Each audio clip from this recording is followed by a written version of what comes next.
Hello, beautiful moms and entrepreneurs.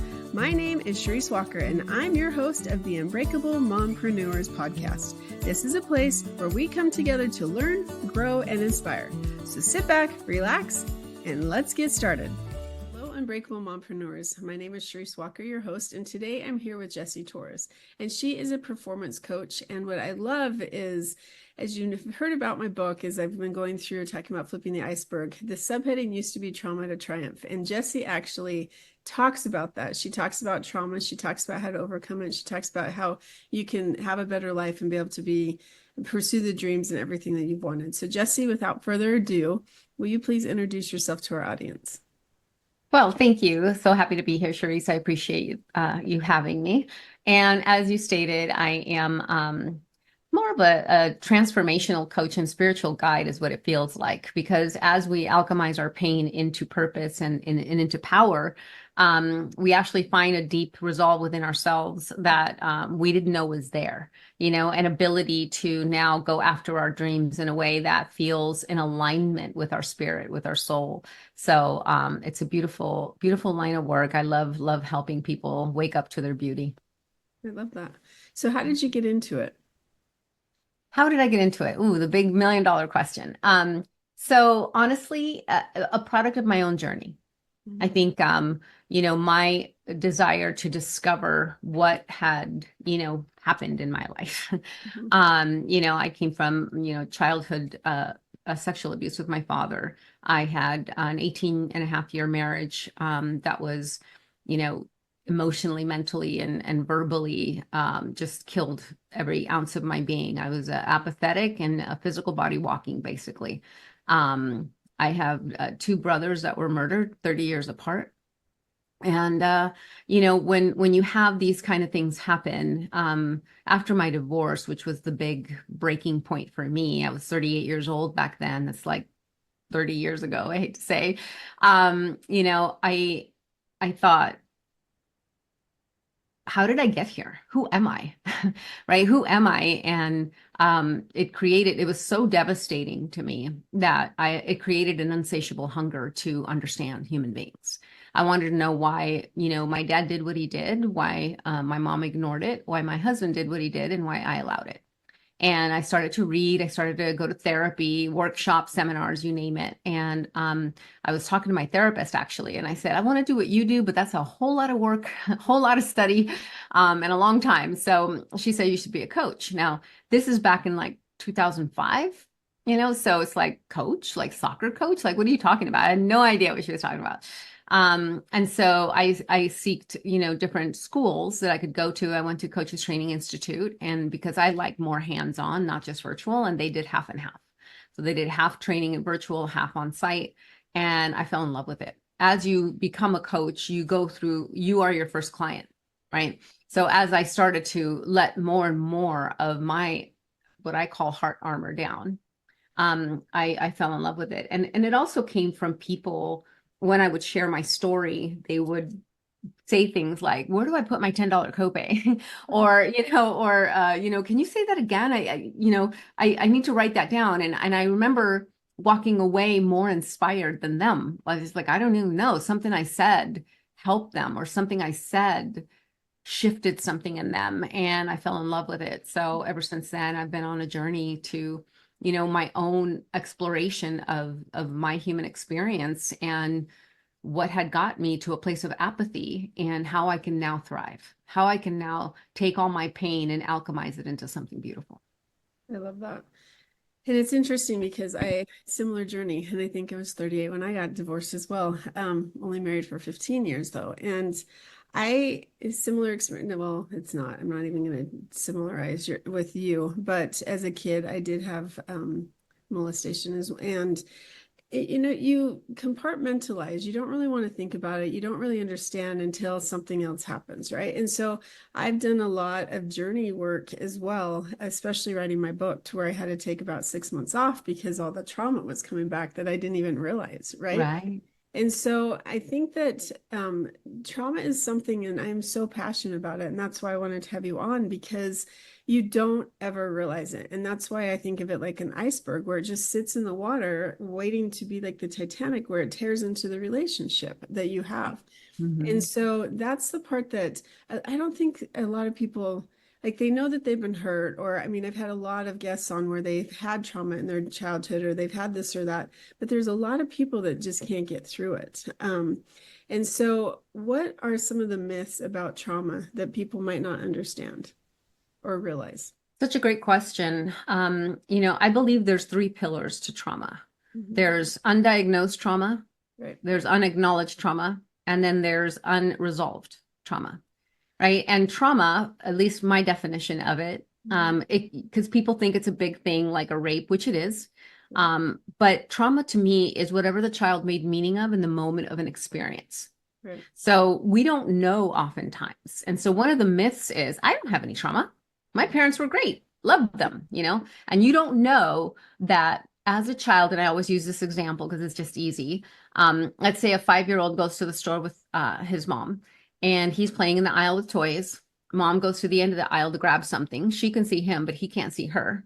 He lifts up his head and is like, Mom, screams, right? And she's like, I'm right here, right? And in those like 10 seconds, he anchors abandonment. I could be left behind. It jolted in him in his unconscious, right? So now mom goes to the store, he's a little bit more clingy. Now he doesn't want to let her go out of his sight. Now when she leaves the house, he cried. And nobody can explain because nobody's anchoring that happened. Now he's 35 and wonders why he can't keep a relationship because he's super clingy or possessive or jealous or insecure, right? And so we don't know, right? It's like I when I serve people, I think, where is there limitation in your life today? Where are you not going after your dreams? Where is there a hard stop, right? And then we work backwards because there's a thread in some part of your journey in your unconscious conditioning that your essence wrote a story about. And that's what we need to unpack. So I think the myth is that, I don't have any, give me something else. That's not it. That kind of, and it's like, we all have it's part of the human experience. We make meaning out of things. And sometimes we don't know that's the thing, right? I've had clients that have had a friend of the family who they couldn't even remember the name said to her, you'll never be as good as your sister. Yeah. Right. And she's been chasing, not only competing with her sister, but competing with every other woman, competing with herself. Like it was that bad. And she didn't know to trace it back to that friend of the family. You know what I mean? So there's so many things, a part of our journey that we make meaning around that causes limitation in today. And so I encourage people that if there's anything that's stopping you from living the fullest expression of you, then let's talk. And that I love, because so many times people think that trauma would be a rape, a beating, a this or that, but a tiny little, and I don't want to say tiny, but a small incident where the child doesn't see the mom, but the mom saw the child. I have a daughter that I was probably 6 months ago that I started to back the car out, and the door, I thought she'd shut the door, but she hadn't yet. So she wasn't in. She's like, I'm not in, I'm not in. And that little thing like slammed on the brakes. And she's like, you're going to leave me. I said, no, I wasn't. But now every single time she gets in the car, she yells, I'm not in until she's in. Right. And of course, I'm like traumatized as well. And I'm not moving till I see that they're buckled. Right. And so I think that it's just, you're right. Just small things and how it can affect somebody. And a lot of times they don't realize until they're in that relationship and until they know. Exactly. Or they're experiencing something and they can't explain why they're having a hard time with whatever it may be. Right. So. Exactly. And I think having this awareness, I want everyone to know. Now all the moms are going to panic, like, oh my God, I'm going to traumatize my child. No, what's important about this awareness is to be able to know and then have a conversation around it. You know what I mean? It's just I want you to know you're safe. You're always safe with me. Like repeating things to contradict what the unconscious conditioning might want to do as a mom, right? It's the best we can do. Every human being is going to go through their journey. You could be the stellar mom, right? And there's still that little life is going to have its own things that it's going to create, and it's going to have to unpack. It's just the way it is. It's our life journey. So don't beat yourselves up.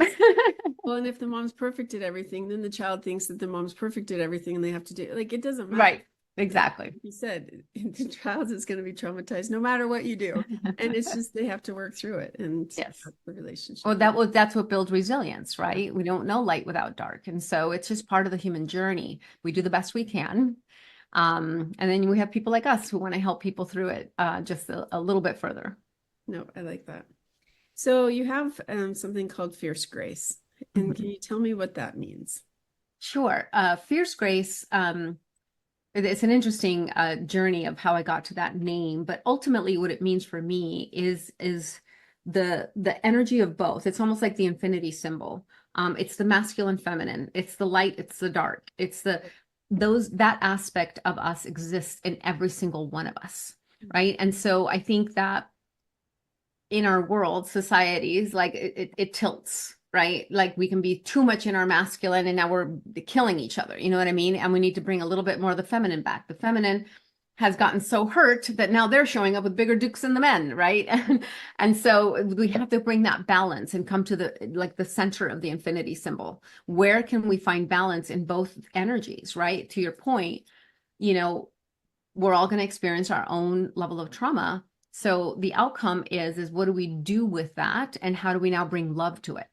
In A Course in Miracles, it says there's only love and fear ever. And fear is just an opportunity for love. It's a call for love.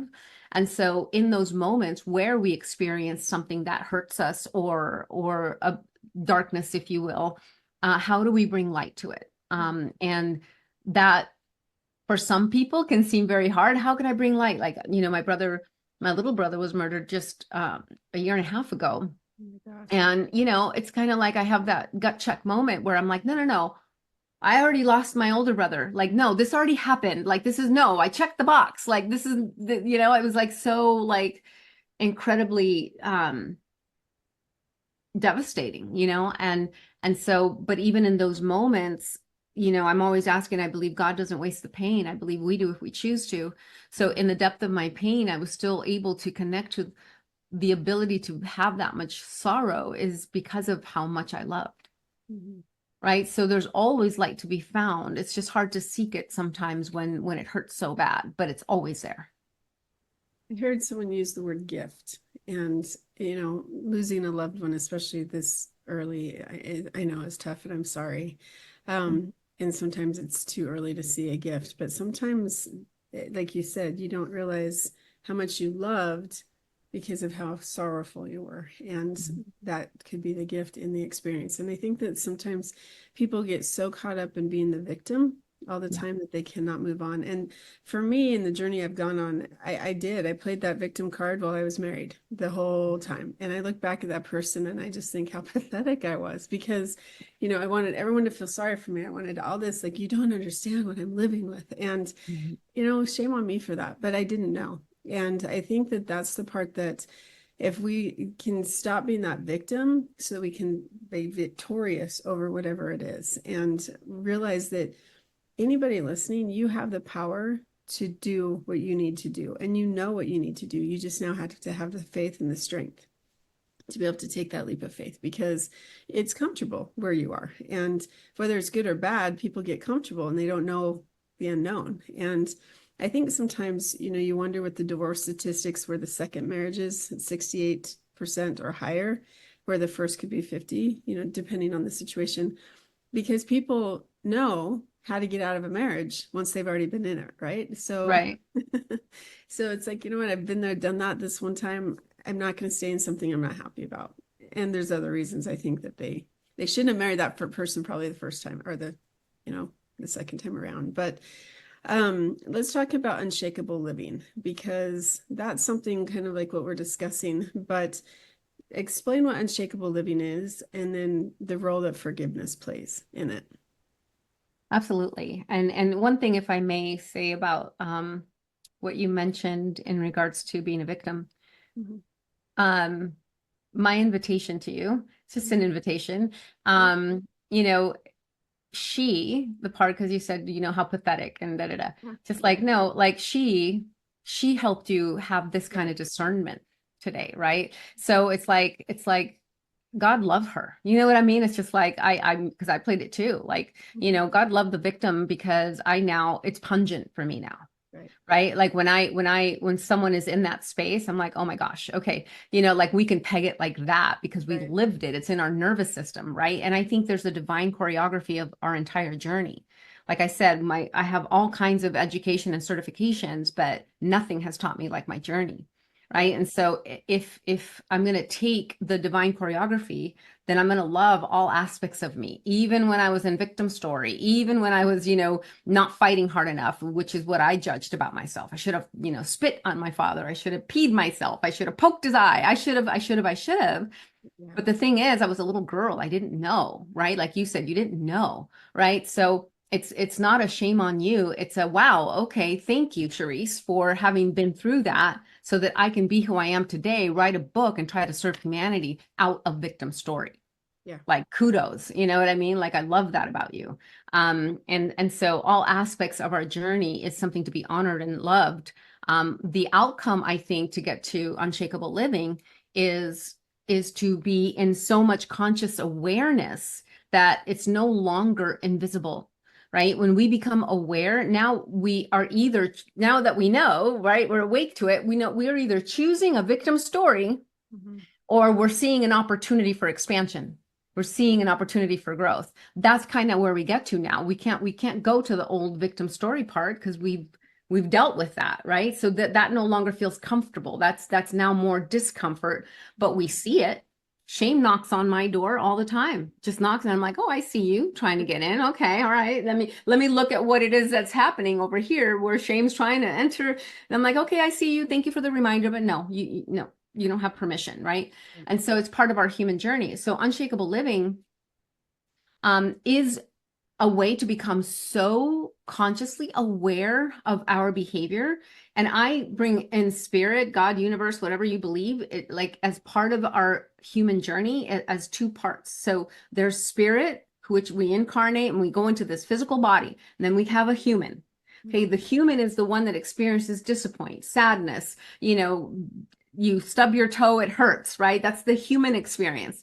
Spirit, your higher self, God, whatever, sees your magnificence, sees your beauty. And our journey here is navigating both. So spirit's always there picking us up when we think we can't go anymore. She's like, no, we got lots to do. And then I can't do it anymore. As a human, it hurts too bad. I don't want to fall in love again. My heart was broken. I don't want to, and for people that have had loss, no, I can't go on. And she's like, nope, we got lots to do. And the outcome is to recognize when new challenges come, because I hate to say it, but I hate to break it to everybody, but challenges don't stop because it's just part of life. So unshakable living is how can you receive an uppercut in life? Not that you want to, but when challenges come, how do you choose to experience it? How do you choose to live it? How can you find the gift, right? How can you find the light in even the darkest moment? Right. And for me, when this happened with my little brother, it was like my ultimate test. It's like, ooh, God really wants me to freaking eat my own medicine. And I don't want to. Like when my older brother was killed, my usual go-to emotion, my emotional home is sadness. I don't go to anger or rage. But with my little brother, I did.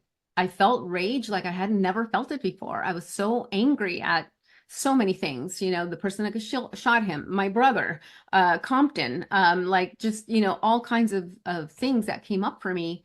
And it was in those moments that I had to seek the light because everything was seducing me to go into a very angry, very bitter, very, turn my back on what I believe. And with my older brother, I did turn my back on God. I flipped God off. I said, I don't even know if you exist. I don't even care. And if you do, I hate you for taking my brother. That's how I felt. Yeah. Right. So now fast forward, I don't. I have very, very strong faith. And I believe everything is in divine order. And if this is in divine order, what the F, like, how could this, like what memo? And I'm constantly asking, it's kind of like, John Walsh, John Walsh, the guy that created America's Most Wanted, right? He did that on the heels of losing his 6-year-old son, right? Awesome. Yeah. Yeah. And you know, his pain, he turned it into something that saved thousands, right? Charlotte, I can't remember her total name, the Mothers Against Drunk Driving, same thing, right? Her daughter was 13, killed, you know, right there on the street. And she turned that and saved how many? So I'm constantly asking, okay, God, what do you want with me? If both my brothers are meant to be taken and I'm meant to be left behind, what do I do with this pain? And that's what's given me the conviction to serve humanity in that same way. So unshakable living is, how do we suck the juice out of this life? How do we live unapologetic? How do we come to a place of peace and harmony in ourselves, in our inner world, by healing the parts of us that have written a story that we aren't this precious, magnificent, divine perfection that we were when we took our first breath. And when you start to live there, and forgiveness is a massive part of it. And I'm my journey, part of my journey is to teach my mom this. So my mom holds on to anger and hate, and she wants me to join her hate bandwagon with my dad. Now, my dad has stuff to own, right? His behavior was not okay, but I don't hate, and I did forgive. And so she can't. So I'm like, if we're going to live unshakable, if we're going to live in love, which I believe is our journey, forgiveness is a gateway, you know, and then we don't forgive. It doesn't mean we condone. It's we forgive for ourselves. We forgive to free our spirit, because who we are is love. Innately, we are love. And when we're in unforgiveness, it's literally like drinking poison every day. So it's a huge part. Well, and again, if you believe in God, that is the journey, is the one of the commandments. We have to forgive. The only person that gets to judge is not us. It's our God and Jesus. And so I think that that's the part that for me can be very difficult. And I want to get back to me saying I'm a pathetic person, because it's very easy to talk like that. It's very easy to go to that negativity. I mean, I had 4 kids, and the fact that I broke up the household as my ex-husband, you ruined an eternal marriage. And that was tough, because I had to come to terms, but it took me 8 months to get there, and I prayed like crazy, and I had the answer from God like first month, and I still wasn't ready to hear it. And so I tried and tried, and I waited for for 7 months actually. And so I think that that's the part that sometimes we expect our life to go a certain way. We want it, you know, when we grow up, and growing up all through school, it's what do you want to be when you grow up? What do you want to be when you grow up? And you go back and you read those things that you like, what was I thinking? Or what was this? But it's the same thing. I was raised that I was going to be a stay-at-home mom, and that I was going to take care of my children, and I was going to have 22 because I loved kids. And then I realized what it took to have 22. Yes. But you know, it's all those things, and you have this idea, an idealized life that you're supposed to have, and when life doesn't go that way, it's very easy to have that negative self-talk. And so for me, it was a journey for a little while to learn to forgive myself, to learn to realize you can only control yourself, and you can only control who you are and what you say, what you think, what you do. That's it. I can't control what my adult children do. I wish I could, but I know. I can't control what my husband says or does. I can't control anything. And so at that point, it was a journey for me. And gratefully, my dad actually said, Sharice, you're starting to become a person that I don't recognize, and I don't like her. Wow. Now that like hit me to the core, because my dad and I are very close. And so that's the part where if you can't look at yourself in the mirror and be happy with who you are, you've got to figure out why. Because God does not want us to be unhappy. There's a purpose for all of us. I love that you said after your brother passed that you're like, okay, God, how are you going to use me? What are you going to do? Because that is that's the purpose, is Right. what can we do and why are we here? And so if we can follow through with those things, and I always, you know, our path goes like this, but I can honestly see the hand of God everywhere and every time. If I listen to him. Yes. You know? And so it's easy to have that bad wolf sitting on your shoulder trying to talk to you about all those negative things. So I love the wording unshakable living, because that's what it is. And it's hard. It's very, very hard. So what are some of the warning signs that people, you know, our listeners they're listening to this podcast and thinking, well, am I going through trauma? Am I not? What are some of the warning signs that they should know about? Well, you know, it's kind of interesting. When I ask this question, I would invite your audience to ask yourself this question: are you happy? Mm-hmm. And oftentimes I get the answer, well, no, I'm not unhappy. Yep. I'm like, I know, but are you happy? And it's such a tough question for people to answer, because what happens is you get into this repetition, into this like hypnotic living, Yeah. right? Where you just kind of go through the motions, you do the Mm-hmm. thing. Like, are you in joy? Are you experiencing moments of awe? Right? Are you present? Right? Like if you take your kids to the park or whatever, like, are you noticing the birds flying? Do you hear them? Do you like, or are you worried about the list, the to-do list, and what you're going to do when you get back home, and the bills you got to pay? And is it just are you just in a drone state, or are you experiencing joy? I love this. Love, joy is love in action. Right. And if I can go into the vibrational frequencies of our experiences, because if you have a heart rate monitor on, you know, there's a different frequency that emits from the beat of your heart when you're in joy, when you're in love, when you're in worry, when you're in sadness, when you're in shame. And there's a chaotic rhythm to it. And it's measurable. So love is less on the omega levels of consciousness is 500. Fear is at 100, just to kind of give you a range. Mm-hmm. So when you start to think about that, it's just like where joy is even above love, which to me was like, oh my gosh, that's surprising. But I think, no, joy is love in action.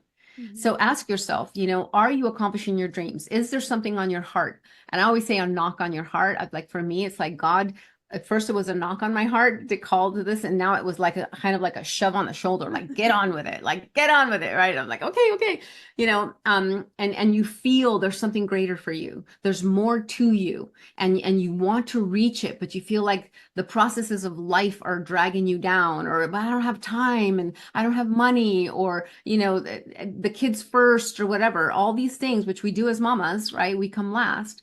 Where is there limitation in your life right now? Where do you feel stuck? Where do you feel like there's more for you, but you're not accessing it? And let's talk. And we can find a thread that connects as to why you're not taking those steps, because there is no limitation to the human being, only the belief there is one. Yeah, that's true. And so the consequences that come from unresolved trauma and not pursuing that joy, what are some of those consequences? Oh, there's tons. I mean, the consequences of that could be, you know, being overweight, not being healthy, you know, your coping mechanisms, you're Netflixing away, or you're, you know, you're not going, you want to be an entrepreneur, but you're not going after your dream. There's a book inside you that's bursting to come out, but it won't. So, you know, maybe you have a glass of wine to take off the edge. Maybe you're connecting to your children so much that it's becoming codependent, because the love that you're seeking is coming from the love you give your children. And so there's so many things, and your essence starts to dwindle. For me, when I became apathetic, like I didn't even know, like it snuck up on me, but I just knew that I was praying for somebody to blow the red light. I was done, because like you, I was like, I didn't want to break up the family. Like divorce wasn't an option, you know? And I was like, I thought I needed to die in the marriage. And in essence, I did, Yeah. you know, in every way a human could. Yep. You know, you don't have to get that far. You don't have to get there. And, you know, if you're married or have a partner, I think it's important to have that conversation. You matter enough to have that conversation. And if the other person chooses to not try or not say, you know what, I want this too, then that's another decision you have to make, because at that point you're trying. And if you can actually look in the mirror and say, I've given my all, I've tried 100%, and I cannot. I used to think of it as a 50-pound weight attached to my ankle running a marathon, you know, because Yeah. at what point am I going to just be dragged down to the depths of something that you don't want to be in? So, Right. yeah. Definitely. And what's beautiful also, I want to make sure you ladies know, it's an act of love. Mm-hmm. I know sometimes it's hard to speak what you need, right? But it's an act of love to give your partner the opportunity to show up.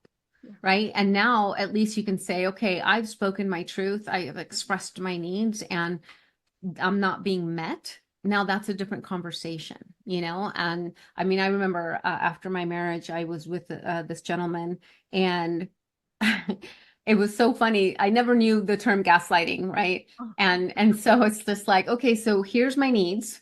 And then it would be, oh, I gotta follow Jesse's list in order to, and that's like, I'm like, so I gotta be a puppet, like whatever. I'm like, well, no, but yes, but like, I don't know, like I'm expressing what my needs are. I'm not saying you have to be scripted and, but so it was like, don't get confused. Yeah. You matter, you're important. And like the saying goes, if mama ain't happy, ain't nobody happy. And it's so true. You are the emotion, you are the linchpin to the family dynamic. When you're in joy, the family's in joy. Just know that. So when you're not and you feel that, it's affecting everybody. Even though you think your kids don't notice, they do. Oh, they 1000% do. Very, very, very observant. Absolutely. So I love that. Okay, so last question. You're sitting on a park bench, and this 9-month pregnant woman comes to you, and the first baby that she's ever had, and she sits down, and you start talking to her. What is one piece of advice you would give her about anything? Well, this is kind of funny, but I would say be in the pictures. Be in the pictures. I think that my own journey of my own inhibitions and my own, I don't want to say self-hatred, but just I always felt fat. I always felt unpretty. I always felt disheveled. So I would never be in the pictures. And subsequently, I didn't know 18 years later I would be divorced. But now when my children look for pictures of me with them as little kids, there's very little. There's very little. There's tons of them and their dad, because I was taking the pictures all the time. I'm like, no, I'll take the picture. You get in there. You get in there. And these are our children, and it's their memories and it's our memories, right? And they don't care. They already see you the way you are. You know what I mean? But we withhold ourselves for silly reasons. And you're every single day you're building magic moments, and you matter so much to that little life. Military guys, when they're out in combat and they're yelling for their life, they're calling their mom. Why is that? Right? Why is that? It's because that's how important we are. So don't forget about you. Don't forget about you as you nurture this beautiful baby who now, yes, initially they are priority because they won't live unless you nurture them. But don't forget mommy time. Mommy, needs her peace as well, because children don't do what we tell them, they do what we show them. And so Brene Brown had this great saying. Somebody asked her, how could I be the best parent? And she said, don't ask how you can be the best parent. Ask how you could be the best adult you want your children to become. Right? So you remember, you are their mirror. They're going to choose to be a woman like you, or they're going to choose to be completely unlike you. Right? Depending on what you show them. So that was more than one, but I apologize. That's fantastic. And I want to add to that, because you talk about, I love that. I mean, that's really deep, that either they want to be you or someone that's not you. And my final straw that made me finally decide, okay, it's time to leave my husband, was that I thought, okay, because my kids were 10, I said, if my 19-year-old daughter, because that's how old I was when I got married, if my 19-year-old daughter were to marry my husband, would I be happy with that? And if my 19-year-old son, because I had twins that were boy, girl. I have twins too. But would I want my 19-year-old son to treat his wife like that and think it's okay? Yeah. And for me, that was a tough decision, because I did love my husband. I wanted it to work, but at the time, people say that I'm going to stay in the marriage till my kids are out of school. Is that really the best decision? Right. And that's for people to decide, not for me. But it's just something that you have to think about is, am I emulating how I want my daughter and my son to live? And those are deep questions that can get tough, but that's when the true self and your answers come through, and realizing how much trauma am I causing them, and have I been through to get to where I am, and what work I need to do. So with that, if people do feel like, okay, you know what, I do need some help, how would our listeners find you? You can go to unshakablelife.com.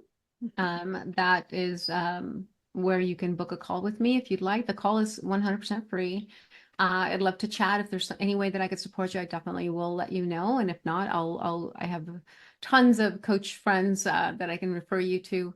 And I also have a giveaway for you that you can take. It's a 10-step guide to freedom, and it gives you 10 steps, 10 action steps you can take right now. It doesn't matter your situation. For me, my experience in my marriage was that of domestic violence. And so I wanted to create these 10 because in those situations where they're extreme, you feel like there's no way out. Like, it's like, you don't understand, Jessie. He takes care of all the money. Like, where am I going to go? Where am I going to take the kids? Where am I going to, whatever.